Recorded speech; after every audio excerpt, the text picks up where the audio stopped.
नमस्कार दोस्तों, मैं विनय दुबे मुंबई से। आप लोगों ने सोशल मीडिया और समाचार चैनलों पर देखा होगा कि अचानक से हिंदू मुसलमान का मामला गर्मा गया। अचानक से हर जगह दंगों के माहौल तैयार किए जा रहे हैं।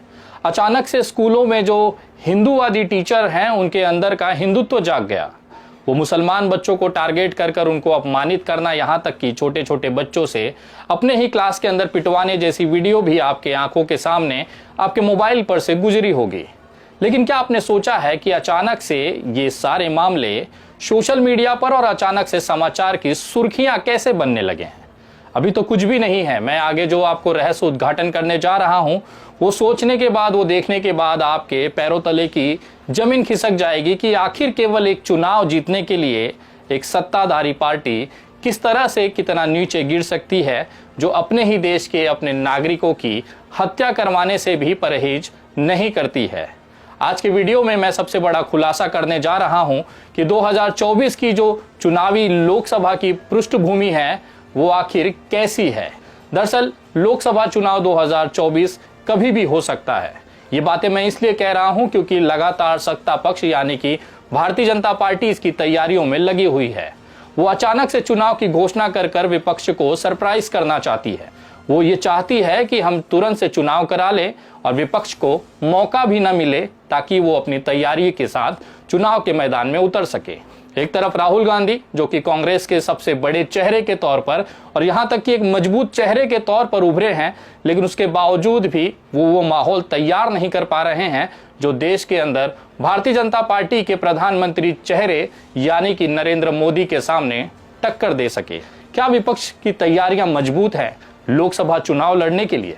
क्या विपक्ष नरेंद्र मोदी की जो एक ठोस इमेज है या एक सोशल मीडियाई जो इमेज है, क्या उसे तोड़कर लोगों के दिलों में जगह बना पाएगी? लेकिन इस सब के बीच में जो चीज छुपी हुई है वो इससे भी खतरनाक है। दरअसल भारतीय जनता पार्टी ने अपने आप को लोकसभा के चुनाव में झोंकने के लिए अभी से कमर कस ली है। उसी का एक हिस्सा है तमाम देश के अंदर हिंदू मुसलमान के मामलों में लगातार तेजी। कहीं पर टीचर द्वारा मुस्लिम बच्चों को अपमानित किया जा रहा है, कहीं पर शिक्षक द्वारा अपने ही छात्रों को मुसलमानों की औकात दिखाने की बात की जा रही है।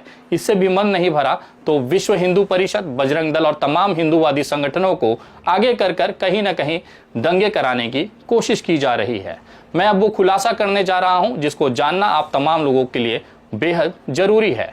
आज भारतीय जनता पार्टी के पास चुनाव में जाने के बाद उन्हें जनता को दिखाने के लिए कोई खास मुद्दा नहीं है। उनके पास हमेशा से केवल एक ही हथियार होता था, वो है हिंदू हमेशा खतरे में है मुसलमान की वजह से। भले मुसलमान की आबादी 20 करोड़ की भी ना हो, लेकिन उसकी वजह से 100 करोड़ से ज्यादा हिंदू आज खतरे में हैं। भारतीय जनता पार्टी की ये मोडस ऑपरेंडी हर बार चुनाव में सफल होती आई है, लेकिन इस बार कुछ बड़ा होने जा रहा है।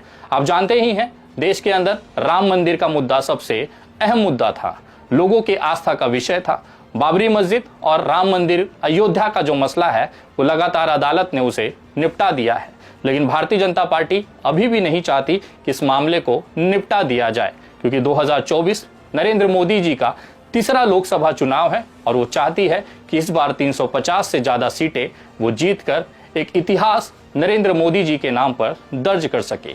उसके लिए लेकिन जरूरी है कि लोगों के दिलों के अंदर आपको घुसना पड़ेगा। भारतीय जनता पार्टी ने अपने 9 साल के कार्यकाल में ऐसा कोई विशाल कार्य नहीं किया है जिसकी वजह से जनता उसे वोट दे, तो बचता है केवल एक विकल्प, वो है सनातन और हिंदू धर्म के कंधे पर बंदूक रखकर हिंदू समाज का शिकार करना।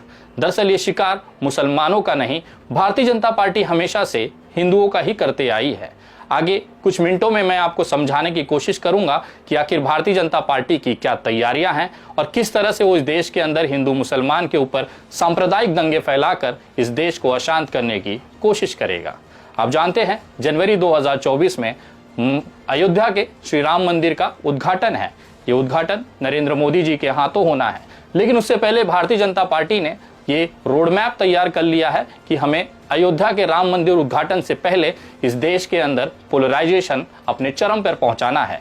इसी के लिए विश्व हिंदू परिषद, बजरंग दल, आरएसएस और भारतीय जनता पार्टी ने एक संयुक्त बैठक की, जिसमें यह तय किया गया है कि जैसे ही राम मंदिर की घोषणा की जाएगी, उद्घाटन की घोषणा हो जाएगी, उसके बाद पूरे देश से श्री राम मंदिर के नाम पर शोभा यात्राएं निकाले जाएंगी।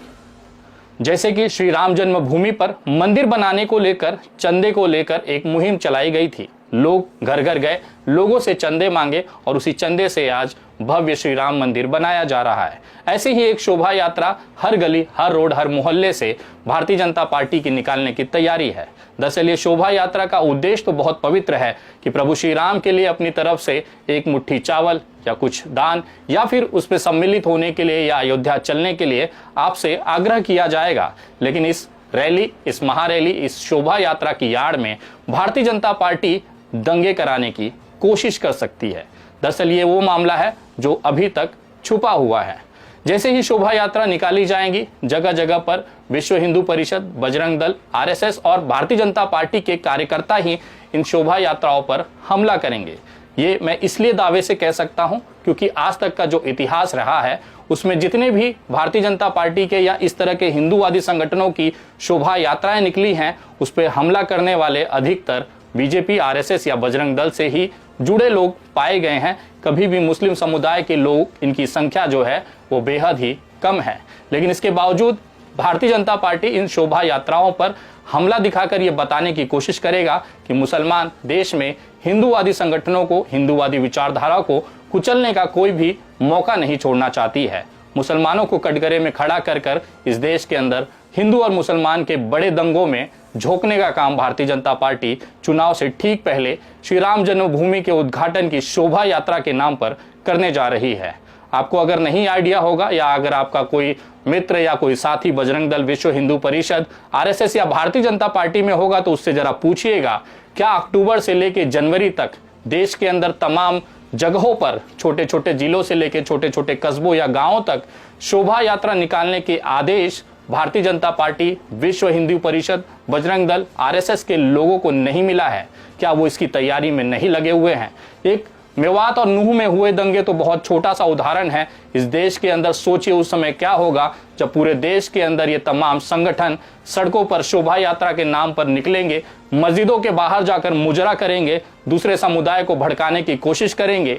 और अगर मुस्लिम समुदाय इस पर भी संयम रखते हुए नहीं भड़कता है तो खुद ही अपने शोभा यात्राओं पर पत्थरबाजी कर हमला कराकर इसे मुसलमानों के ऊपर थोप देंगे और बाद में सरकारी कार्रवाई मुसलमानों पर दिखाकर हिंदुओं को खुश कराने का एक प्रयास भारतीय जनता पार्टी अगले कुछ महीनों में करने जा रही है। अक्टूबर, नवंबर, दिसंबर, जनवरी, ये 4 महीने जो हैं वो बहुत ही भारतीय सभ्यता के लिए, भारतीय एकता अखंडता के लिए बहुत ही कष्टकारी महीना है। इस महीनों में या तो लोकसभा के चुनाव घोषित हो जाएंगे या भारतीय जनता पार्टी श्री राम जन्मभूमि के शोभा यात्रा के नाम पर पूरे देश में दंगे कराकर एक बड़ा पोलराइजेशन करने जा रही है। शायद इसी की तैयारी के आदेश इन तमाम हिंदूवादी संगठनों को अभी से दे दिए गए हैं। अगर आप अपने आसपास इन संगठनों के कार्यालयों पर नजर डालेंगे या इन कार्यकर्ताओं की एक्टिविटी पर नजर डालेंगे तो आपको दिखाई देगा ये श्री राम जन्मभूमि के मंदिर उद्घाटन की शोभा यात्रा को लेकर अभी से तैयारियां कर रहे हैं। ये तैयारियां शोभा यात्रा की तो दिखाई दे रही है, लेकिन इसके पीछे का जो षड्यंत्र है वो दिखाई नहीं दे रहा है। शायद यही कारण है कि भारतीय जनता पार्टी पूरे दमखम के साथ ये वादा करती है कि इस बार वो 350 सीटों से ज्यादा अकेले बहुमत लेकर माननीय नरेंद्र मोदी को तीसरी बार प्रधानमंत्री बनाएंगे। अब आप सोच रहे होंगे कि विनय दुबे आखिर ये दावा कैसे कर सकता है कि भारतीय जनता पार्टी या इस तरह के हिंदूवादी संगठनों की शोभा यात्राओं पर जो पत्थरबाजी और हमला होता है वो इन्हीं के खुद के कार्यकर्ता ही करते हैं, बाद में मुसलमानों के ऊपर इनका आरोप मढ़ दिया जाता है। मैं इसलिए भी ये बात कह सकता हूं क्योंकि मेरे पास पुख्ता सबूत हैं। इससे पहले कि जितनी भी शोभा यात्राएं हुई हैं, अगर उदाहरण देखना चाहेंगे तो बिहार के अंदर अभी रामनवमी के 2023 में बिहार के एक जिले में शोभा यात्रा निकाली गई।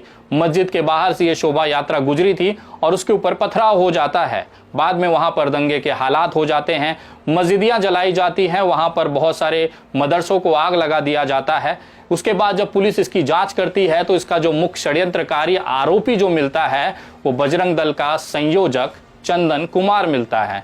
दरअसल ये बिहार की घटना है जहां पर रामनवमी की शोभा यात्रा पर हिंदूवादी भाइयों के ऊपर हमला करने, सनातनियों के ऊपर हमला करने का जो मुख्य षड्यंत्रकारी और आरोपी मिलता है वो बजरंग दल का संयोजक चंदन कुमार ही पकड़ा जाता है। ऐसा ही कुछ बंगाल में भी आपको देखने के लिए मिला होगा। जब बंगाल के चुनाव चल रहे थे तो आपने ये खबर देखी होगी कि वहां पर भारतीय जनता पार्टी के एक कार्यकर्ताओं को मारकर फांसी पर लटकाकर एक पेड़ पर लटका दिया जाता है।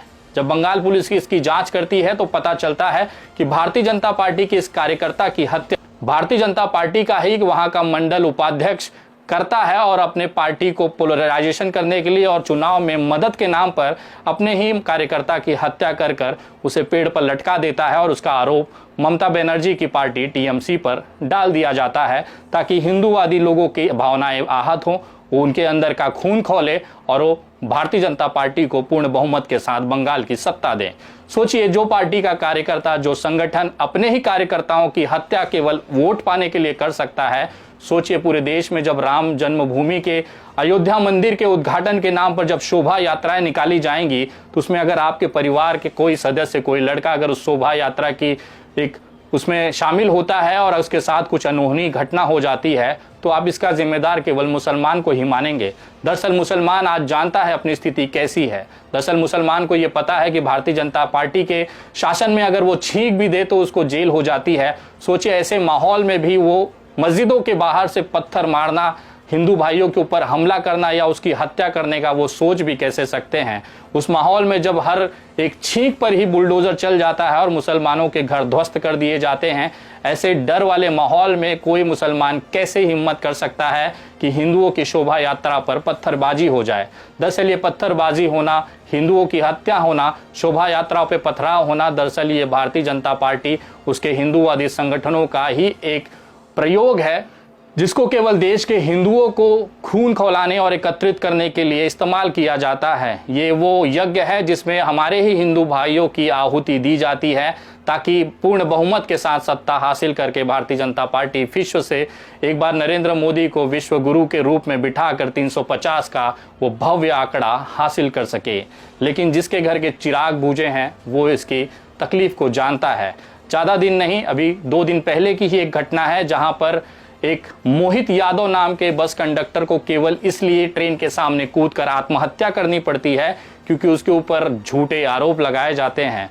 उत्तर प्रदेश परिवहन में काम कर रहे, कंडक्टर के पद पर काम कर रहे मोहित यादव की गलती केवल इतनी थी कि एक यात्रा के दौरान बस को एक जगह पर लोगों को मूत्रदान के लिए रोकता है। उसी मूत्रदान की अवधि में 2 मुसलमान नमाज पढ़ लेते हैं। बस में बैठा हुआ ही एक सनातनी भाई उस नमाज पढ़ते हुए लोगों की वीडियो बनाता है। मोहित यादव पे आरोप लगाता है कि उसने मुसलमानों को नमाज पढ़ने के लिए ये बस रोकी है, जिसके बाद उस सनातनी भाई ने उस वीडियो को वायरल कर दिया। हालात ये हुए कि मोहित यादव को अपनी नौकरी से हाथ धोना पड़ता है। तंगी के हालात होते हैं और इस हालात का सामना नहीं करने की वजह से एक सनातनी भाई मोहित यादव ट्रेन के सामने कूदकर आत्महत्या कर लेता है। मैं जानना चाहता हूं कि जिस सनातनी भाई ने वो वीडियो बनाया था, क्या इस चीज़ों से वो खुश है? क्या उसकी आत्मा इस समय खुश हो रही होगी कि एक सनातनी भाई जो अपने परिवार का पेट पालन कर रहा था, अपने बुजुर्ग माँ बाप को संभाल रहा था, अपने 3 साल के छोटे बच्चे अपनी पत्नी को संभाल रहा था, अब उस दुनिया में नहीं है, केवल इसलिए कि उसने वो वीडियो इसलिए बनाई कि ताकि सोशल मीडिया पर इसे उछाल कर देश के अंदर सनातन का परचम लहराया जाए। लेकिन क्या फर्क पड़ा? जो नमाज पढ़ रहे 2 मुसलमान थे वो आज अपने घर में बैठकर सीख कबाब खा रहे हैं, बढ़िया से नमाज पढ़ रहे हैं। यही होता है भारतीय जनता पार्टी और उसके फैलाई हुई जो जहर है, जो नफरत का जो खेती भारतीय जनता पार्टी ने 2014 से बोया है, अब उसकी फसल निकलनी शुरू हुई है। लेकिन इसमें सबसे बड़ा जो शिकार और सबसे बड़ा जो एक तकलीफ हो रही है वो केवल हिंदू और सनातनियों को ही हो रही है। अगली वीडियो में मैं आपको विश्लेषण करके बताऊंगा कि आखिर भारतीय जनता पार्टी का जो शिकार है वो हिंदू ही क्यों होता है। दरअसल ये पूरी मुहिम तो मुसलमान के खिलाफ चालू की जाती है, लेकिन उसका असली शिकार या उसका असली जो खामियाजा है वो सनातनी और हिंदू भाइयों को ही देखना पड़ता है, भुगतना पड़ता है। ये वीडियो आप देख सकते हैं मेरे यूट्यूब चैनल द विनय दुबे पर, जिसपे 4,80,000 से ज़्यादा सब्सक्राइबर हैं। आप उस पर अभी तक सब्सक्राइब नहीं किए हैं तो उसको सब्सक्राइब कर लें। ये वीडियो आप मेरे फेसबुक पेज द विनय दुबे पर भी देख सकते हैं, जिसपे 6,30,000 से ज़्यादा फॉलोअर्स हैं। ये मेरे इंस्टाग्राम वीडियो पर भी आप देख सकते हैं। मेरी इंस्टाग्राम ID है @THE_the विनय दुबे। अगर आप ट्विटर पे हैं तो आप मुझे फॉलो कर सकते हैं। मेरा ट्विटर हैंडल है @THE_विनय दुबे, जिसपे 86,000 के आसपास फॉलोवर हैं। आप तमाम लोगों से निवेदन है, इस वीडियो को ज़्यादा से ज़्यादा शेयर करें, देश के हर नागरिक तक ये जानकारी पहुंचाएं ताकि वो सतर्क रहें, अपने परिवार को सुरक्षित रख सकें। अगली वीडियो बहुत जल्द, तब तक जय हिंद, जय महाराष्ट्र।